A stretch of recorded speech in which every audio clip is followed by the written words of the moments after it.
about the crown of life, it is sad to say na napakarami pong hindi nagtanggap kay Blessed Mother.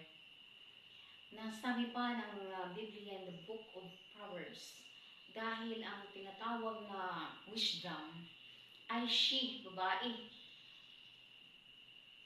na kahalubilo ng Diyos na Ama sa pag-create sa sanlibutan at sa lahat-lahat. Andiyan siya beside God the Father in creating all things. Dahil siya ang master craftsman, siya ang decorator, siya ang architect.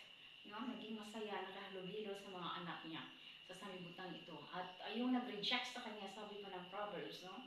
At the last verse of the Proverbs na, those who are rejecting me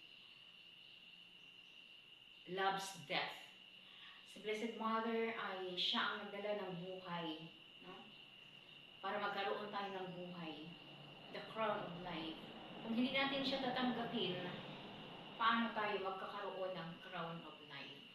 Buo-buo natin tatanggapin ang mahal na ina, the Queen of Heaven and Earth, dahil siya po ang nagdadala sa ating buhay sa mundong ito. At wala tayo dito sa mundong ito kung wala ang ina, no? Na laging saklulo, na laging sumaklulo sa atin. At saka siya ngayon ang nag-upo sa opisina dito sa mundong ito.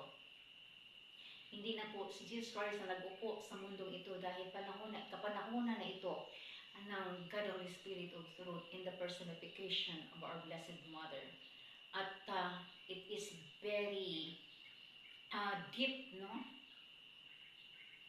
Malalim ang ating paniniwala sa Diyos. Kung malalim ang ating paniniwala sa Diyos, tanggapin natin na may Diyos na kinupihan ng mga itsura ng balatyagon, no? Ng mga kababaihan at mga nanay. Yan po mga kapatid. Thank you, and God bless us all.